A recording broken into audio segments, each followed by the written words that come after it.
Let's wait until we are live officially on LinkedIn. Switch over from Polish to English.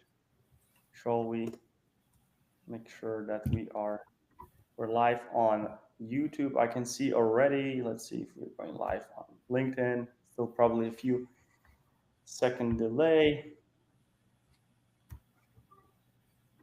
Refresh. Refresh. Coffee with eCommerce. Okay. Let's see.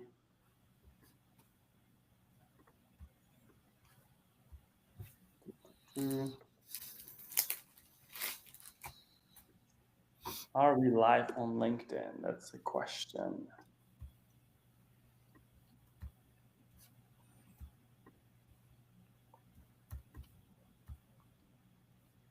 I guess it's still loading. It says 90% uploading. So let's see. Big delay because maybe we're sharing screen. Can you see it on your end or not yet? There it is. I think we are live. Okay. We're live. We're officially live. Welcome to Coffee with eCommerce, eCommerce with Coffee. I got my mushroom coffee actually with me here. And I also brought a friend, Damian, all the way from Poland. So we are on multiple time zones today. We're going to talk about consumerism this time, brand trust, loyalty, value-driven customers. And the story behind is Damien or Damian. Should I call you Damien? Damian, what's easier for you? Did you Americanize your name yet, or do you just go by Damian?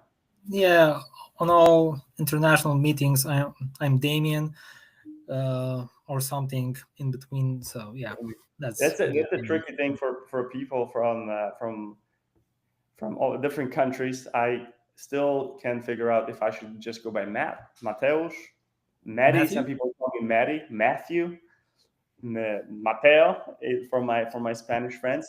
But long story short, Damien was on vacation, and there was this research done by WooCommerce and Klaviyo, which are two e-commerce giants, we can say, that have a lot of data, probably hundreds of thousands of online stores that you buy from and we all buy from every single day are using these two platforms, or one of those two platforms at least.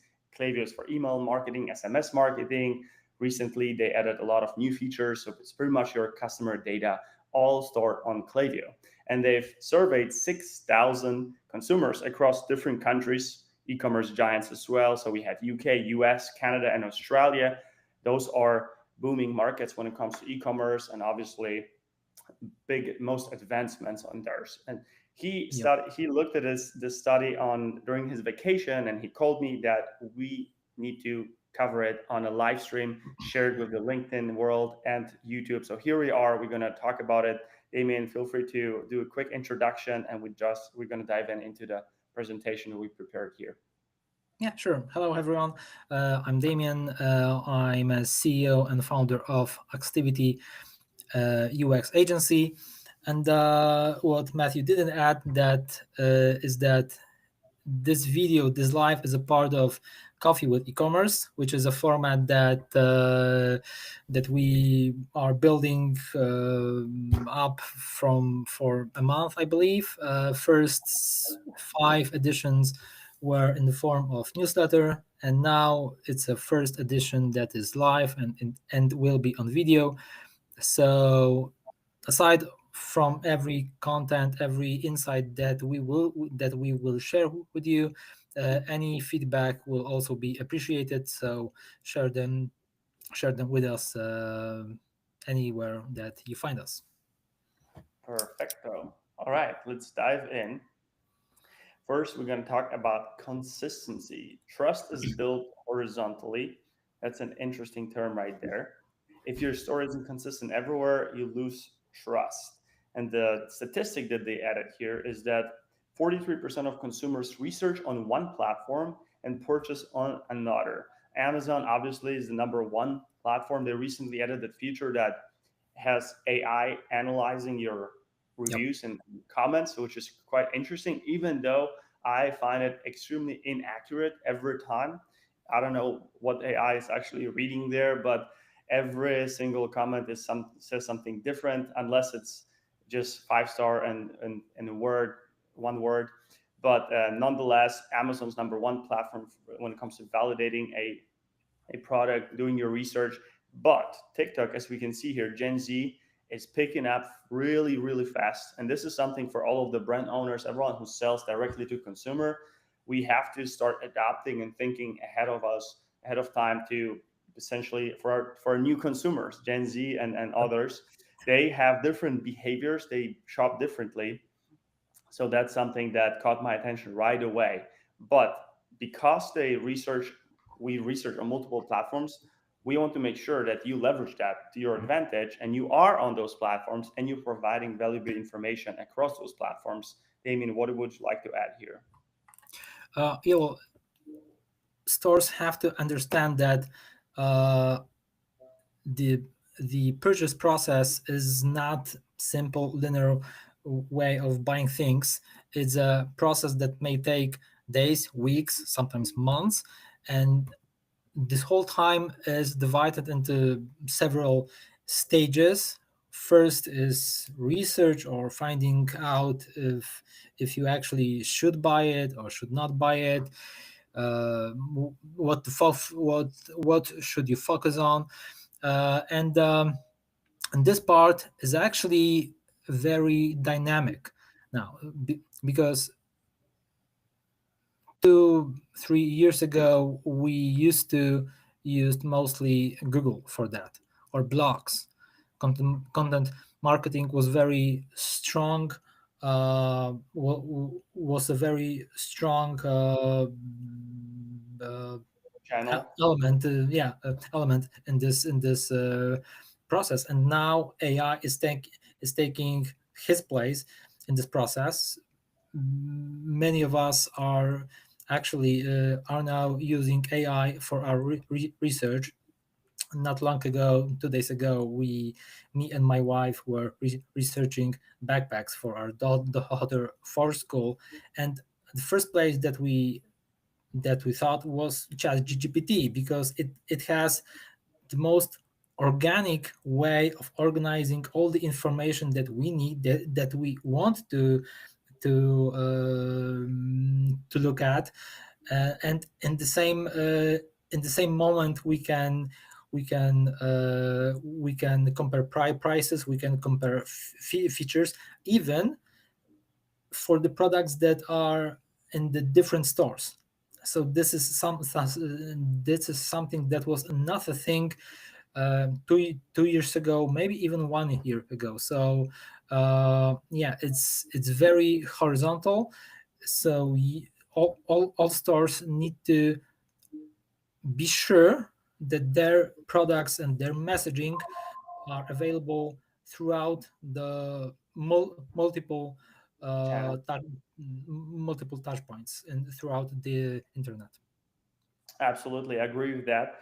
And funny that you did your research on the product for your daughter. Every time I do research, especially for example, baby formulas or what babies should eat, we are in a different stage than you are. We are just starting out 9 months tomorrow, actually, 9 months tomorrow. And Oh, every time my wife researches product, that's the same place that she goes to.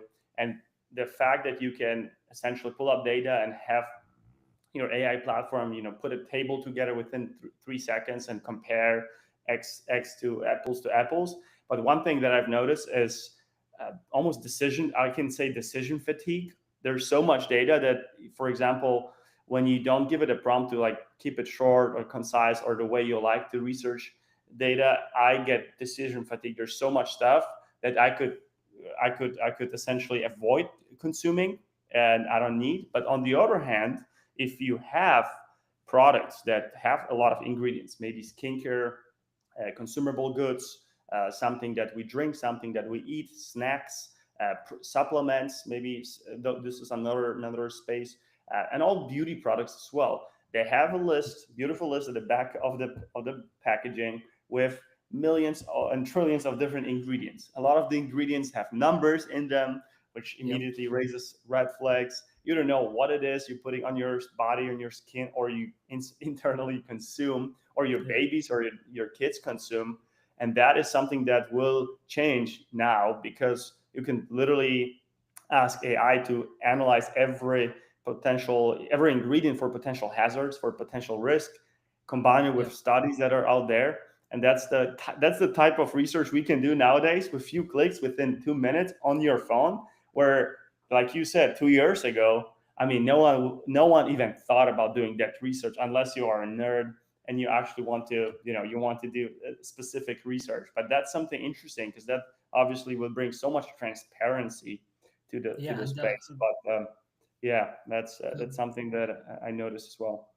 I think that we should also mention that it's not only about uh, purchase decision process, but it's also about trust, about this messaging consistency throughout the internet.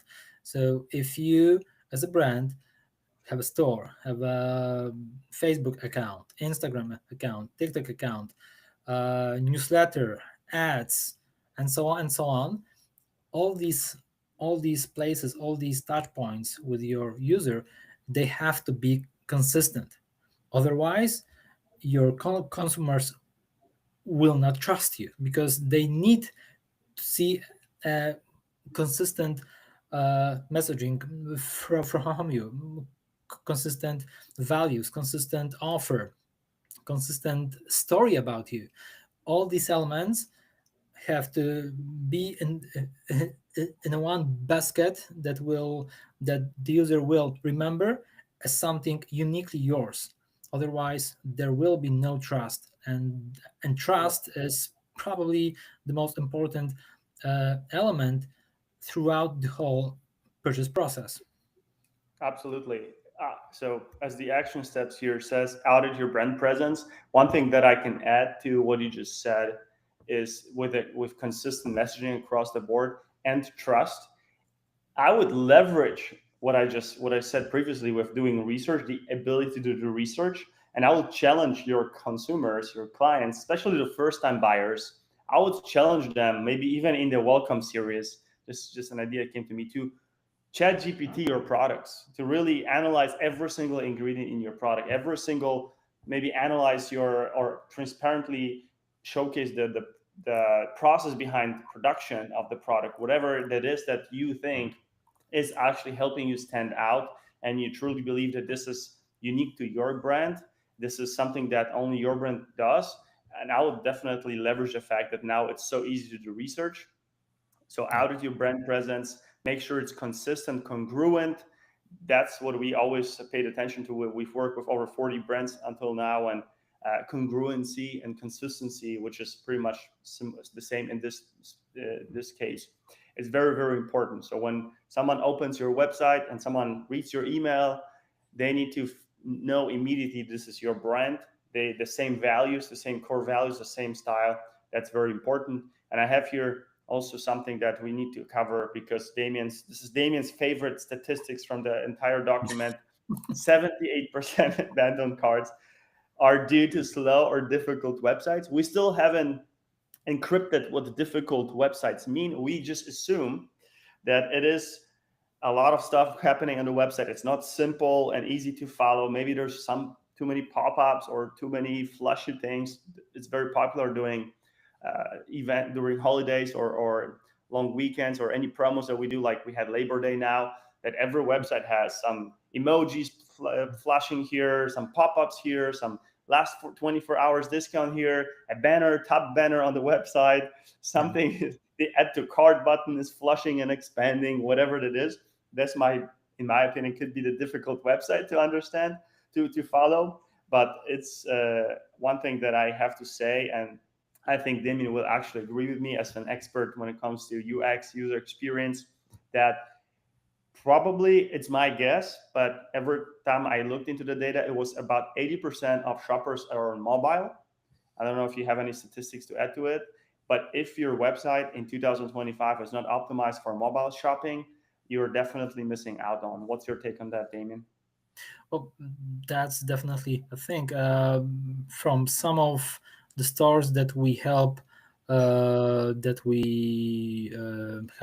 growing, It's even 90% traffic on mobile, especially if the traffic is heavy on ads. Most of the ads traffic goes from mobile. So the stronger you are on ads, the more you have mobile users. Um, so yeah, having a store optimized on mobile is definitely something non-negotiable. Uh, and regarding to this specific statistic, uh, if it would be only slow websites, I would disagree with this number. But since it's slow and or difficult websites, well, it might defend itself, because we also see in our audits and and workshops that difficulties in terms of user experience are actually destroying your sales.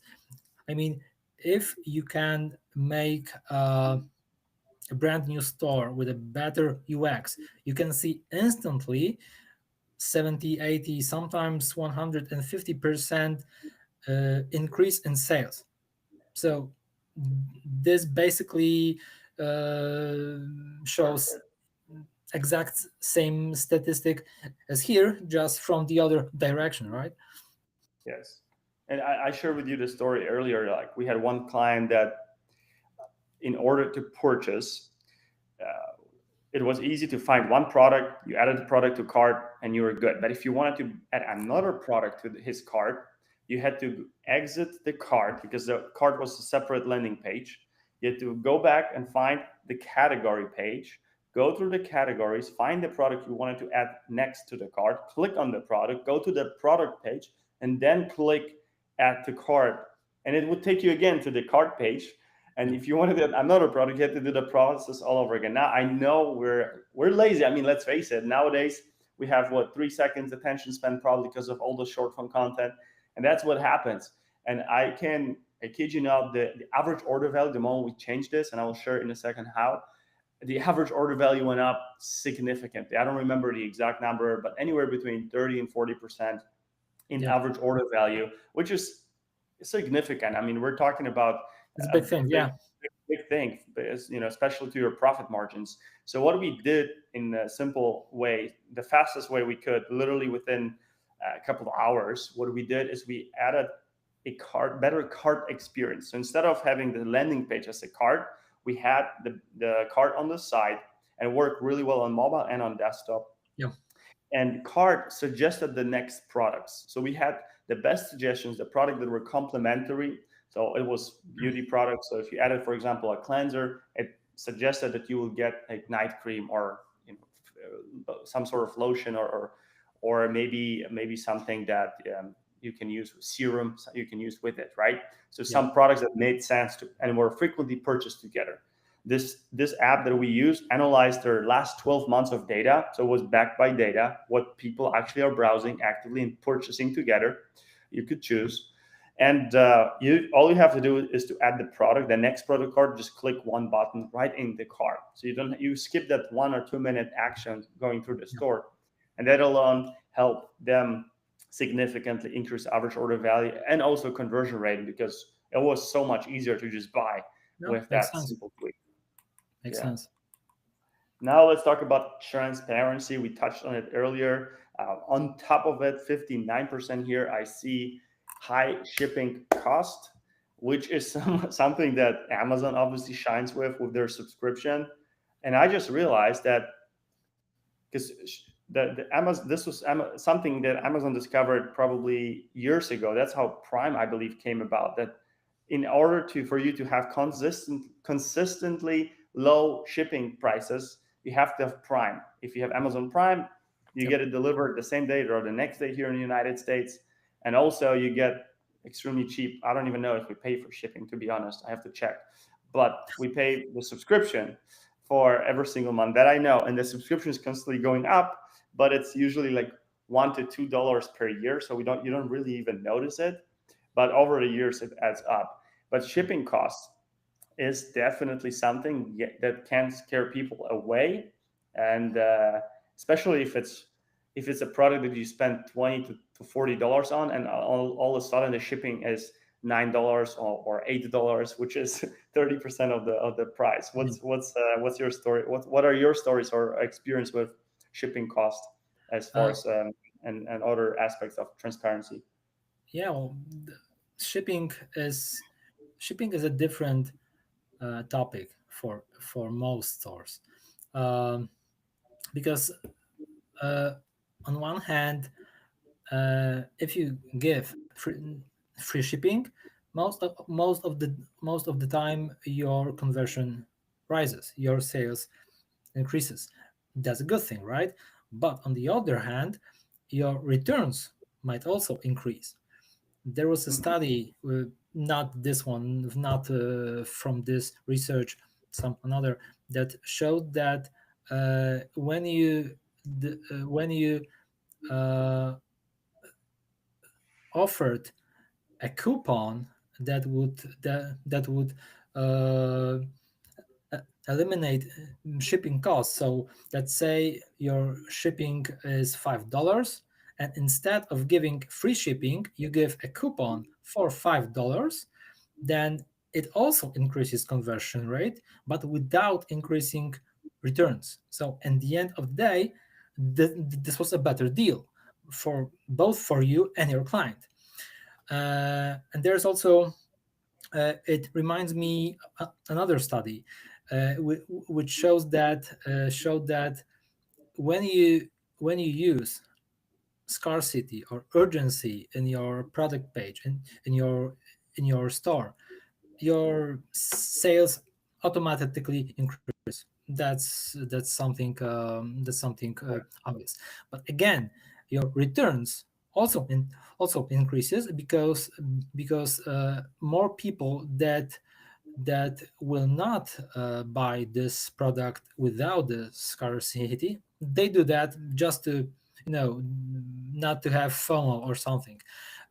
So the study showed that it's better for the business to actually focus on product customer fit instead of having any scarcity, urgency, the free shipping stuff, and so on. So it's very difficult thing to say if free shipping is actually this hard feature that you need to have. Maybe this is only a maybe. It's not a research. Maybe what you need to do is to be transparent from to show all your costs upfront, not showing some additional costs in cart or checkout. Sh- Show your whole costs on the product page, uh, so the user can know what he is buying and at what costs and so on. Maybe it's about transparency, maybe it's about getting upfront all the information he needs. Of course, we all like free shipping, but maybe it's not about getting these several dollars. Maybe it's about something different. So this I is like something it. to test. I like it. Let me add to that. So, first thing, what you just said, being transparent upfront. Obviously, the shipping costs are calculated at checkout because that's when you type in your address and the machine True. can calculate how much it will cost for the shipping. However, you can be probably 80 or 90% accurate that if you have a US customer, the shipping costs are going to be very similar. So anywhere between $5 and $9, let's say, depending on the size. Obviously, if it's a Yep. bigger product, then obviously more. But let's say the average shipping price, which you can analyze, is $8 or $7. You could show it upfront when they shop or when they add the moment they add the first product card that your average shipping or we ship for the shipping cost for your area is going to be around $8, so you can be transparent upfront. But at the same time, you can show them, obviously, if they reach a certain threshold, for example $80, then the shipping will be covered. You will cover the shipping, so you will eliminate the $80. And that is already kind of anchoring bias here that, hey, you see, the price of shipping up front, you feel you're accepted or not, right? Most of the times you're just going to accept it, but you're shocked that someone is transparent enough to tell you that it's not hidden cost. Then you might, once you reach the threshold, you eliminate that cost, so you already feel better because you eliminated that cost. So that is already a win for you as a shopper, and feeling gives you that good feeling of the shopping experience, let's say. But another thing is, what I thought about, and I think I shared with you earlier, is that you could surprise surprise your shoppers at the checkout. So for example, when they reach the checkout, that's when you're going to offer them a free shipping, for example. And it's going to be a nice surprise, because often we associate the checkout page, the checkout stage, with, all right, something's going to be added to my price. I have cart with $80. There is some transportation, some taxes, some shipping, some protection, what have you, all of these products that might potentially add to my price another 10, 15, 20%. But if you reverse that and you surprise in a positive way your shopper, that could be definitely increasing your conversion rate on the website. That Yeah, just came to yeah, me. I think exactly, this would be a exactly.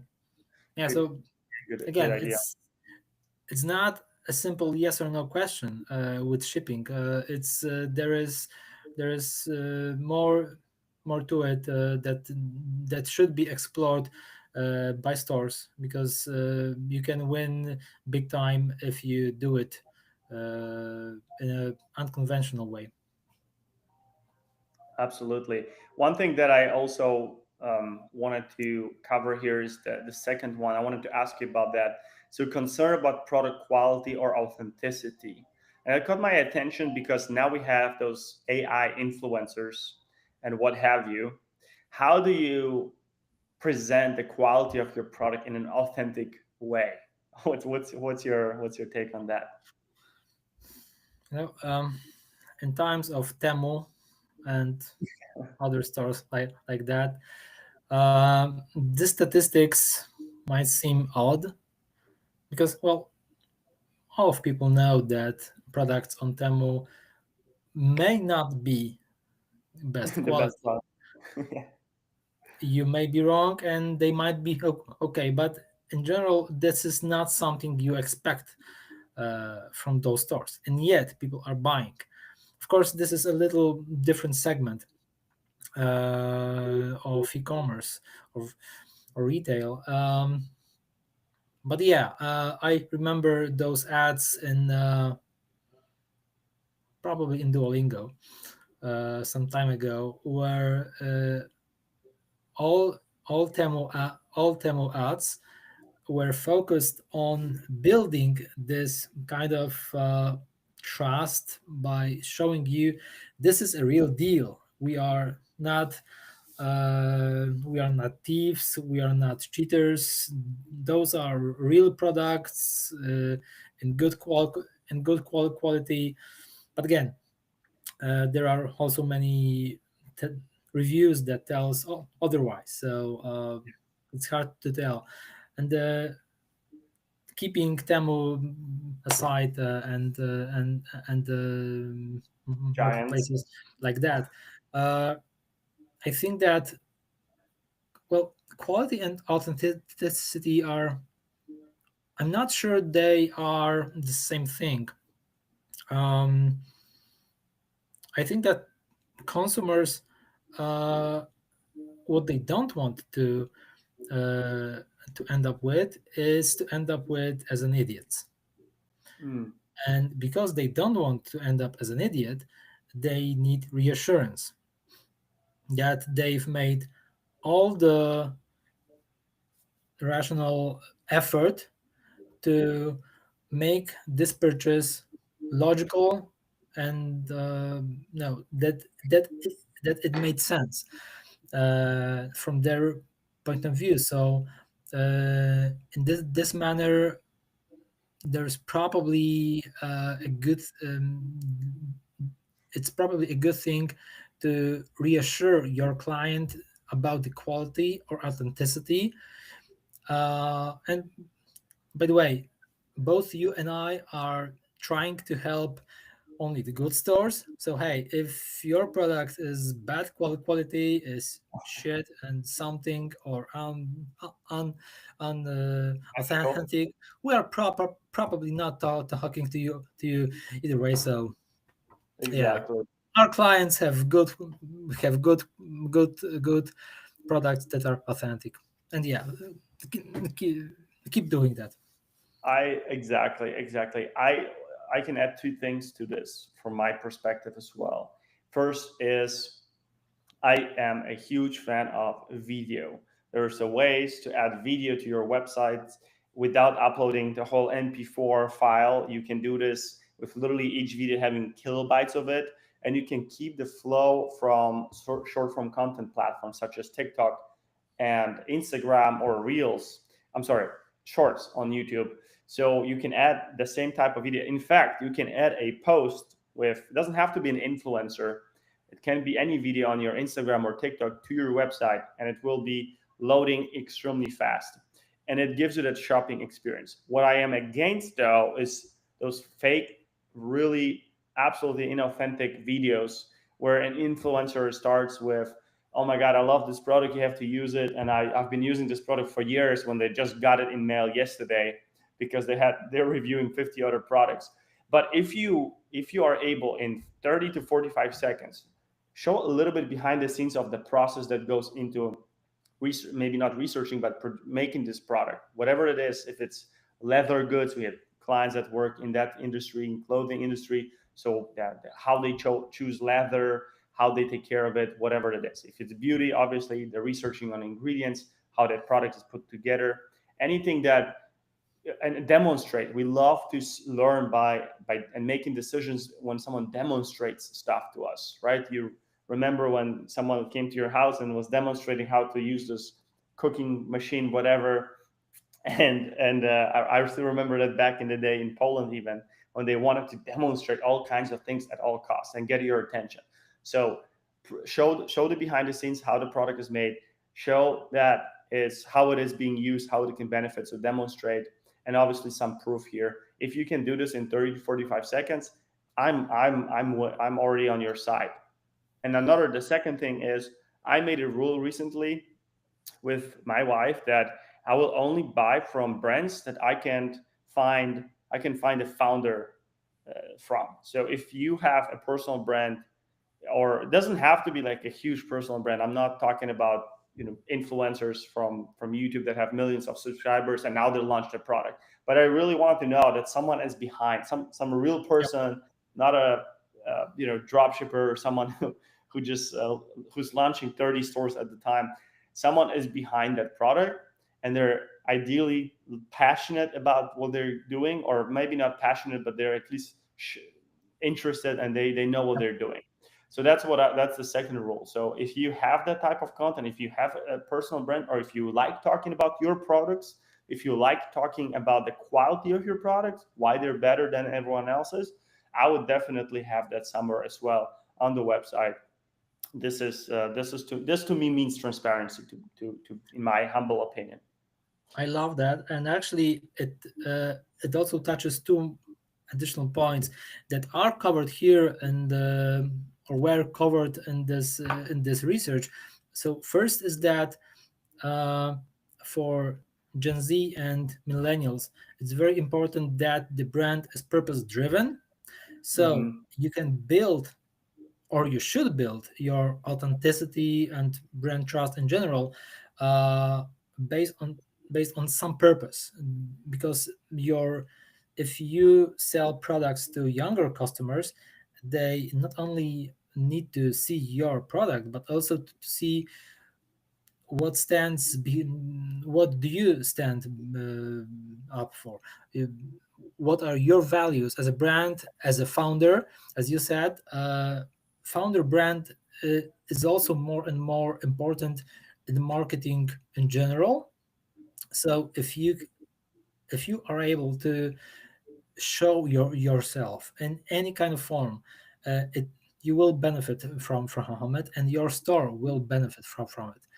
And second one is that there is a very specific uh, connection between product quality, product reviews, trust towards product versus trust towards brand. Oh yeah, this is it. And this is something I actually haven't seen any research on that, but this is very interesting points that stores uh, can leverage if they understand that these two pillars uh, impact each other. That you are then you will have easier way to market both your store and yourself as a founder, because you will know that those two products and then you all this plays towards same goal. So this is something important to rem- to remember. Absolutely. And I would, since we were talking about testimonials, I would definitely encourage everyone to optimize and at least review, as a call to action for you, to review your reviewer testimonial reviewing Yep. process, because that's something that usually we set in and forget it. You set it up, you have an app usually that collects reviews, but I've seen recently Like brands and Klaviyo, by the way. exactly one example there. I've seen recently brands that leverage more than one platform for reviews, and they show it on every landing page. So if, for example, Trustpilot and whatever you have on your Shopify store, Klaviyo, there's a bunch of other Yep. apps that were used for it. Ideally, if you can collect pictures, text, videos, anything you can to collect real feedback from real customers. And in fact, I was listening to a podcast recently from a brand owner who is doing, well, he spends over 100 million on ads a year. So I can assume they at least make 2 to 300 million a year in sales. Otherwise, why would they spend so much money on ads, right? On Facebook. So what he is actually doing, he spends he's not really involved on day-to-day operations, but one thing he does is he reads every single review. And you would think it's very time consuming, but in all honesty, if you're getting anywhere between 10 and 50 reviews per week, you still can read through all of them.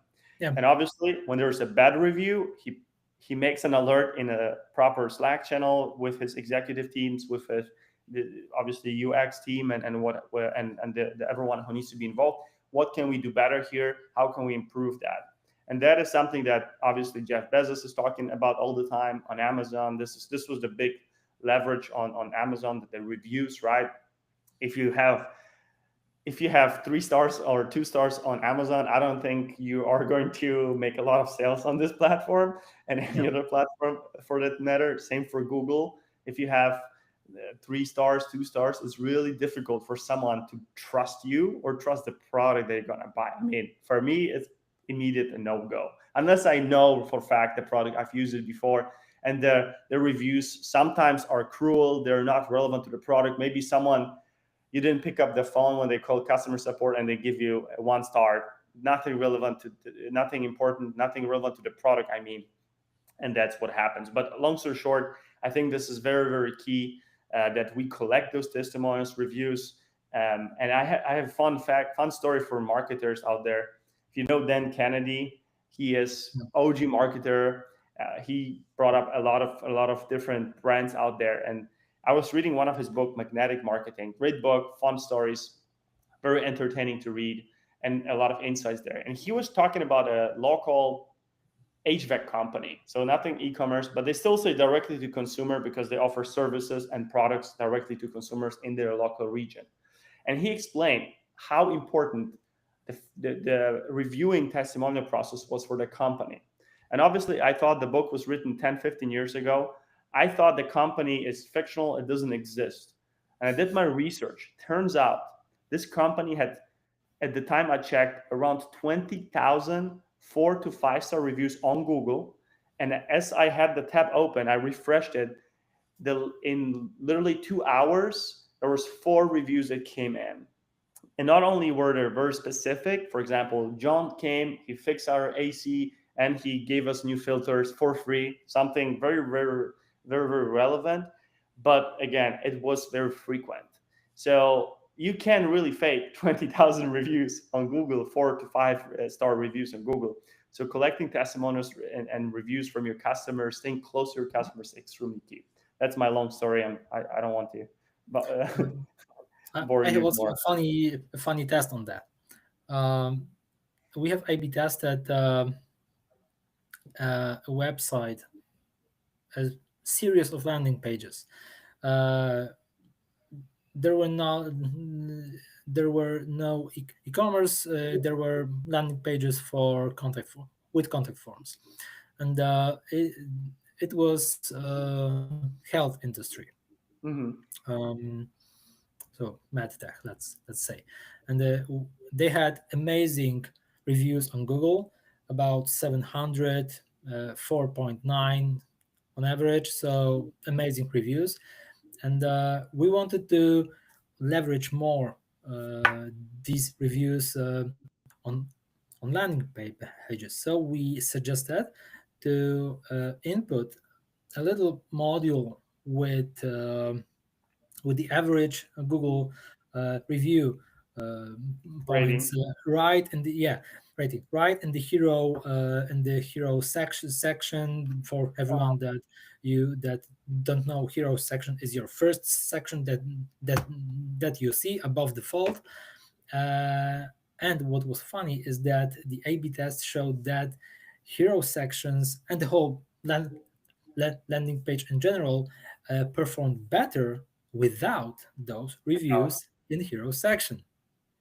Uh, I'm not sure if we can interpret this correctly, but my idea was that mad companies that are in the health industry should not um, should not leverage that much of their reviews, and it might seem scam a little bit. No, I think that was the reason behind this test. Maybe I'm wrong, but it's actually the only explanation that made sense with all other tests that we performed for both this brand and others. So I, I think there's probably a lesson here, not to blindly go with your reviews ev- everywhere you want. Do it in the right way. Do it somehow, wisely. yes, and I agree. There will be obviously different price points, different approaches, different industries. I think in that case, another thing that came to my mind is that perhaps it was way too early in the funnel. So the reviews It's are both. really, Yeah, yeah, you yeah. know, reviews are important at the consideration stage, we can say. So when you've done a research and it sounds like something you're interested in, it can be a service, can be a product, whatever that is. And depending on the nature of the product, you make the decision if you want to buy it or not, Exactly. earlier or later, right? So perhaps at the later stage it would make more sense to show the testimonials Yep. or reviews, right? But in the beginning, if you're trying to show me the obvious, it might sound like you said a little bit of scam. Like, hey, why are you showing me this up front?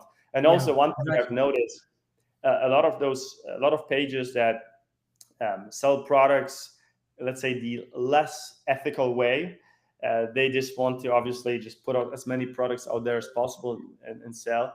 Um, when you want to click on the reviews and read through the reviews, you can't actually do that. So that's, to me, it's immediately, all right, something is sketchy. If I can read through the reviews and there's no easy way to do that, then obviously it might be a scam. But that's obviously another thing. We could talk about that forever. So what else we have here to cover? Loyalty. Maybe we should jump straight to loyalty. It's been already 44 minutes. So let's Yeah, talk yeah, about yeah. loyalty. Final insights. Yes. Final comments. Loyalty starts after sale. Loyalty doesn't start at checkout. It starts after the I sale. love that quote, by the way. I love that quote. Why? Why Yeah. so? Tell me about that. Well, many stores founders or managers think that After first sale, they have loyal client, and they don't do any marketing automations, any starting flows, any reminders, anything actually that will make these one-time buyers loyal. Of course, if your product is good, they will probably return to you, but Mhm. maybe they will find similar products somewhere else, or a little bit cheaper, or they will find one of the 100 possible reasons not to buy from you, because you didn't give them any other reason aside the product itself to buy from you again. So this short quote is a great reminder that loyalty doesn't start with your first sale. It can start after the first sale if you will do your job. Otherwise, there will be no loyalty, and also there will be hundreds, thousands, millions of dollars lost because you didn't do your job of building that loyalty. I agree, 100%. Now I know why you like this quote. What I can add here, some action steps. Make sure you have transactional emails and SMS in place. Keep True. customers in the loop at every stage of the game. And that applies to service businesses as well, more to them because they miss out on this a lot. You need to make sure, for example, on the shipping information. So we had 4 touch points after the purchase. So order confirmation, obvious, shipped. So you know that the product's going to arrive in the next 2 3 days. Also, out for delivery. So I'm going to get the product today, and also the product has been delivered. Very simple stuff. Now you see Amazon taking pictures as well, delivery guys. One thing that I have to say, we live in the desert. It's 120 degrees outside during the summertime. Yet 2 days ago we had 115. So even though it's September, it's still hot for Polish or European market, European folks. It's about 45 to 50 degrees Celsius every single day. So the product can, if the product is outside and they leave it on at your front door, usually for long, especially skincare products, something for babies. You really don't want to use that product if you open it up and it's melted or it's overheated. You don't even know if you can use it, to be honest. So that's Yeah. important. Make sure you keep your customers up to date. And the second thing is something that we call leveraging the confirmation bias. When you make a purchase, yeah, you usually look for confirmation, and you like to talk about that with your friends and family members. You look for confirmation that you have done a wise decision, a good, smart Exactly. decision to purchase the product. So in your post-purchase flows, continue to educate on the product itself, why it was a good decision. Here, again, you can show how others are benefiting from it, how the quality is meticulously essentially taken care of at every step of the game. The behind the scenes, again, how, why you do this product, how, and all of that. Confirm, help me confirm that I've done a right decision, smart decision purchasing your product. That's how you build loyalty, in my opinion. And this can be done through email, it can be done through content, it can be done through SMS even as well. So those are the things that you can consider. Once you have that first time buyer, you must do everything you can to essentially keep that customer, because there are so many options that the moment they look online, they open their Instagram, they already have 5 competitors trying to sell them the same product as you sell. And Exactly. like Yeah. like as Damien said, if the only reason would be the product itself, it might not be enough. Maybe it is, but in many cases they still will be trying to explore. Maybe someone else has better product, maybe someone else has cheaper product, maybe someone else has better customer experience, maybe someone else has different ingredients.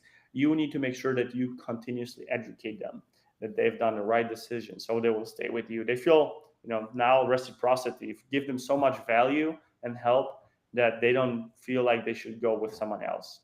Exactly right. Yeah. Yeah. Whoa, we covered a lot here. 15 minutes.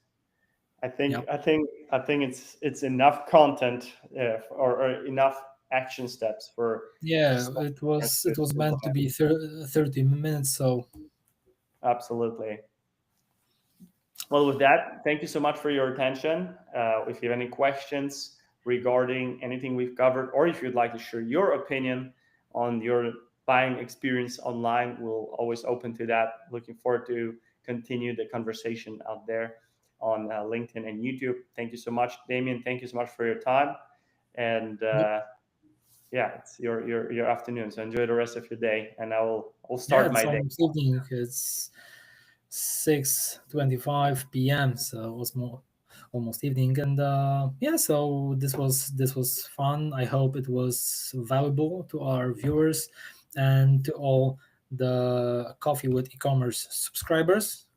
Which, if you are not, that's fine. But if you want if you want more insights and comments from e-commerce industry, go to page activity.com/coffee.